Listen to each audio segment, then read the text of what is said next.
Bonsoir à tous, je suis Frédéric Boidron, rédacteur en chef du magazine Planète Robot, et je tenais déjà à remercier Mathieu Barré de m'avoir accordé ce petit espace au sein des Inclassables.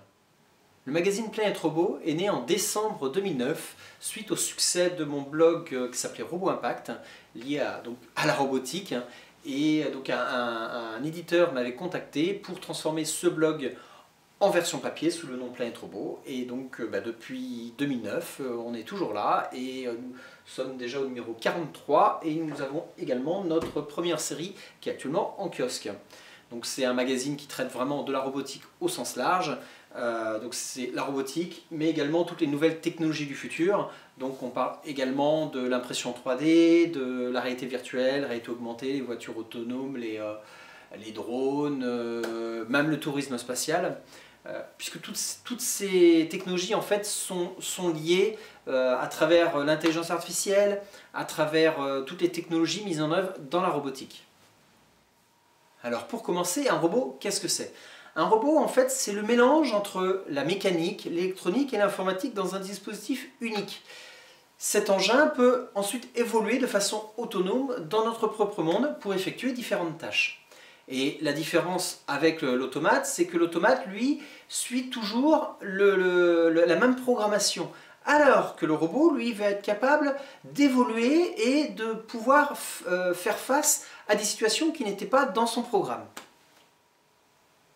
La robotique se base sur un concept millénaire, le fantasme de vouloir créer un être artificiel, soit pour en faire un compagnon ou un esclave.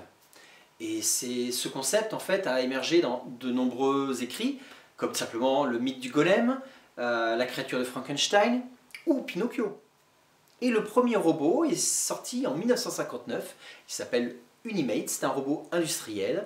Il est basé en fait sur le principe des robots télémanipulateurs que l'on pouvait trouver dans les centrales nucléaires de l'époque. Les premiers clients furent General Motors qui s'en servirent en fait sur des chaînes de fabrication d'automobiles. Mais finalement, le robot industriel est déjà à la fin de sa vie, puisqu'il commence à faire figure de dinosaure, et donc les robots de service vont peu à peu prendre la place de ces robots, dans l'industrie, mais également à la maison, dans l'entreprise.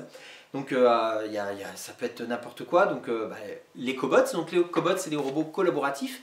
C'est-à-dire qu'un robot industriel, actuellement, il est enfermé dans une cage, parce que c'est très dangereux. Un bras qui se déplace à pleine vitesse, vous pouvez vous le prendre en pleine tronche, et ça ne fait pas du bien.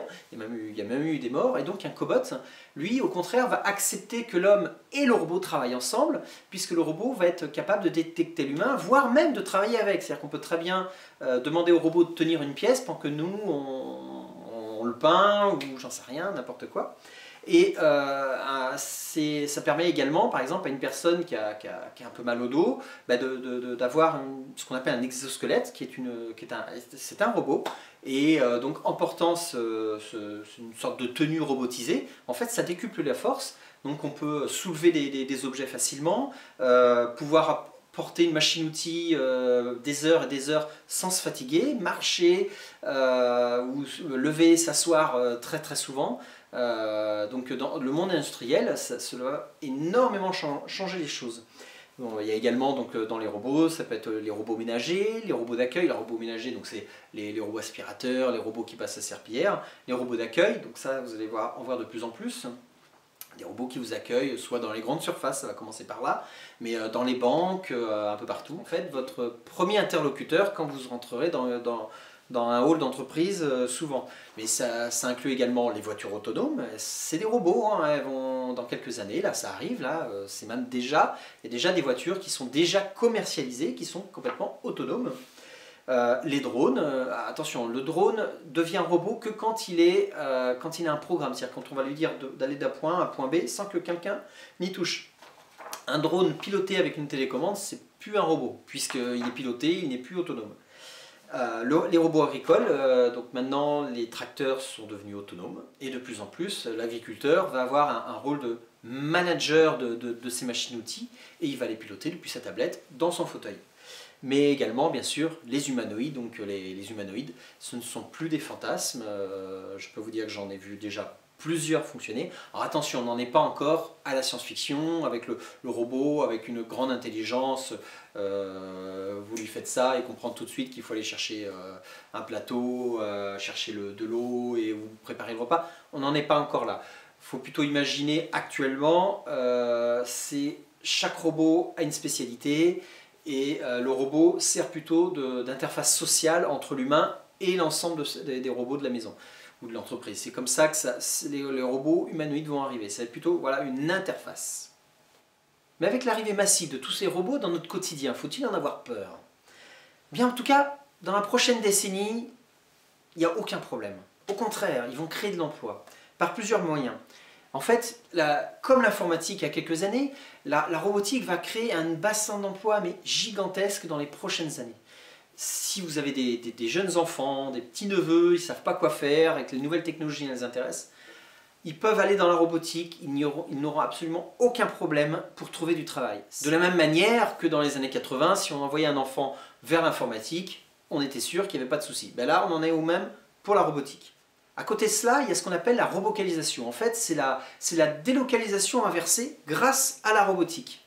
Le principe, c'est qu'en fait, les entreprises qui avaient délocalisé leur chaîne de production en Chine ou ailleurs, pour baisser leurs coûts, vont pouvoir rapatrier leurs entreprises en France, puisqu'elles vont pouvoir en fait intégrer des robots dans leur chaîne de production. Ce qui leur reviendra moins cher que la délocalisation, puisqu'il n'y a plus les coûts de transport. Et une fois sur place, les robots peuvent travailler avec les humains, et donc créer de l'emploi supplémentaire. De plus, le travail va gagner en confort grâce à la robotique, notamment aux exosquelettes, qui vont pouvoir permettre de travailler dans des milieux difficiles, sur des tâches difficiles, mais de façon aisée. Vous avez dû voir dans les médias que de nombreux emplois allaient disparaître à cause de la robotique. Mais ce qu'ils ne disent pas, c'est qu'à côté de cela, la robotique va créer encore plus d'emplois qu'elle ne va en détruire. De la même manière que l'informatique a détruit des emplois, mais on a créé énormément à côté. Ce qu'on appelle une révolution industrielle. Là, nous sommes vraiment à l'aube d'une nouvelle révolution industrielle. Bon, tout ça c'est bien joli, mais ça c'est pour la prochaine décennie. Dans les décennies qui vont suivre, il va falloir changer les choses. Aujourd'hui, cantonné en fait aux tâches répétitives, comme les chaînes de montage automobiles, les robots vont prendre de plus en plus de place dans toutes les branches de métier. Ne croyez pas que le poste que vous avez ne sera jamais automatisé.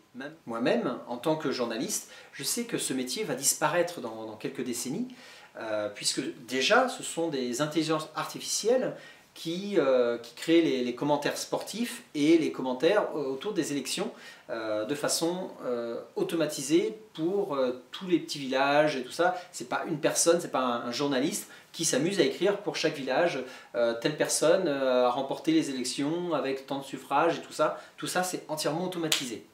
Et dans quelques années, ils pourront faire également des articles de fond, j'en suis mais alors persuadé. Même les tâches de management peuvent être automatisées. C'est déjà le cas dans certaines entreprises où certains postes de manager sont donnés à des intelligences artificielles. Et même certains chercheurs pensent qu'on ira beaucoup plus loin avec ce qu'on appelle la robocratie. C'est-à-dire qu'on va donner les rênes d'un pays, d'un État, voire de la planète tout entière, à des intelligences artificielles qui seront programmées de façon à ce qu'il n'y ait par exemple plus de pauvres et c'est des intelligences artificielles elles-mêmes qui vont travailler à faire les lois, à faire des modifications pour atteindre le but qui leur est programmé. Je ne vous vois pas à travers la caméra, mais je devine que beaucoup d'entre vous là sont un peu choqués par ce que je dis, mais en fait c'est une bonne nouvelle, c'est même une très bonne nouvelle. Actuellement, on vit une période charnière entre deux époques de l'humanité bien différentes, deux paradigmes philosophiques complètement différents. Actuellement, on travaille pour vivre, simplement. Si on ne travaille pas, c'est difficile de payer ses factures en fin de mois. Et ça, c'est des choses qui vont changer. Dans le futur, grâce à l'arrivée de la robotique, on travaillera pour le plaisir et pour s'améliorer un peu son confort. Mais ce ne sera plus forcément une nécessité. Actuellement, vous êtes taxé sur votre travail. Regardez votre feuille de paie, vous avez les charges sociales qui arrivent. C'est une forme de taxe sur votre travail. Certes, c'est pour vous protéger au niveau social, mais ça reste des taxes. À l'avenir, les robots vont créer de plus en plus de richesses à l'entreprise. Et c'est normal que ce sont ces robots qui, du coup, s'occupent de gérer ces taxes et donc les charges sociales. Et donc ça va se faire progressivement, c'est que les charges sociales patronales et salariales vont baisser et au fur et à mesure, les taxes sur les robots vont grimper par rapport au nombre de robots qui vont pouvoir se multiplier dans les entreprises. Pour les entreprises, elles ne verront pas de différence puisqu'elles continueront à payer la même somme, mais la somme se sera déplacée des charges sociales vers les taxes. Et ce sera plus facile du coup pour une entreprise d'embaucher du personnel ensuite, puisque ce personnel leur coûtera moins cher, puisqu'elles n'auront plus au moins leur charge patronale. Et les salariés, avec la disparition des charges sociales, vont pouvoir gagner en valeur sur leur salaire, ou alors garder la même valeur et baisser simplement le nombre d'heures travaillées. Ce qui peut se traduire soit par effectivement un nombre d'heures par semaine plus petit, ou une arrivée à la retraite plus tôt. Et au fur et à mesure où les robots vont arriver dans les entreprises massivement et donc créer de la richesse pour celles-ci, les taxes qui vont être récupérées vont pouvoir permettre de financer ou de créer, si ce n'est pas déjà fait, un revenu universel pour tous. À terme, le schéma du plein emploi ne sera plus applicable et donc le robot prenant la place du travail, nous aurons simplement plus de place pour nos loisirs, pour consacrer à notre famille. Donc on aura enfin le choix de travailler ou pas. C'est-à-dire que le travail sera réellement par choix, pourquoi pas même par plaisir, comme beaucoup, comme moi d'ailleurs. Moi je fais vraiment mon travail par plaisir. En fait, la valeur travail va philosophiquement changer. Le travail sera désiré, ne sera plus subi. Il ne faut pas oublier que de nombreuses personnes subissent réellement ce travail. Elles le font parce qu'il faut bien qu'elles se nourrissent, qu'elles nourrissent leurs enfants, mais ce n'est pas forcément des travails motivants, des postes où on a vraiment envie de s'investir. Eh bien, avec la robotique, on va choisir de travailler ou pas, et on pourra quand même vivre correctement. Et les esprits vont forcément changer. Aujourd'hui, quelqu'un qui n'a pas l'emploi, souvent se sent mal. C'est sûrement quelque chose qui va disparaître avec le temps, puisque ça va devenir presque une généralité. De toute façon, on ne pourra pas faire autrement. Mais la valeur travail continuera probablement d'être un signe de réussite dans sa vie. Il est possible que j'ai égratigné quelques convictions par ce que je viens de dire. Je pourrais aller encore beaucoup plus loin en parlant de singularité technologique, de cyborg, de transhumanisme, d'essaimage. Ce sont des termes qui, quand on sait ce que c'est, peuvent faire peur. Moi, personnellement, je suis plutôt positif. Je pense sincèrement que la robotique va enlever enfin nos chaînes pour pouvoir vivre comme on le désire. Voilà, je vous remercie de m'avoir écouté. J'espère que je ne vous ai pas fait trop peur. En attendant, si vous voulez en savoir plus, si vous êtes curieux, donc vous pouvez vous renseigner un peu plus sur la robotique et toutes les nouvelles technologies qui arrivent là, dans les prochaines années, les prochaines décennies. Donc sur Planète Robot, en kiosque tous les 2 mois, donc tiré à un peu moins de 40 000 exemplaires, en France, Belgique, Suisse et Canada. Et donc voici notre premier hors-série sur les drones, qui est actuellement encore en kiosque pendant quelques jours. Et surtout, n'oubliez pas de toute façon que l'avenir, c'est vous qui le ferez. Les robots ne suffiront pas tout seuls, c'est quand même l'humain qui sera toujours derrière. Merci et bonne soirée.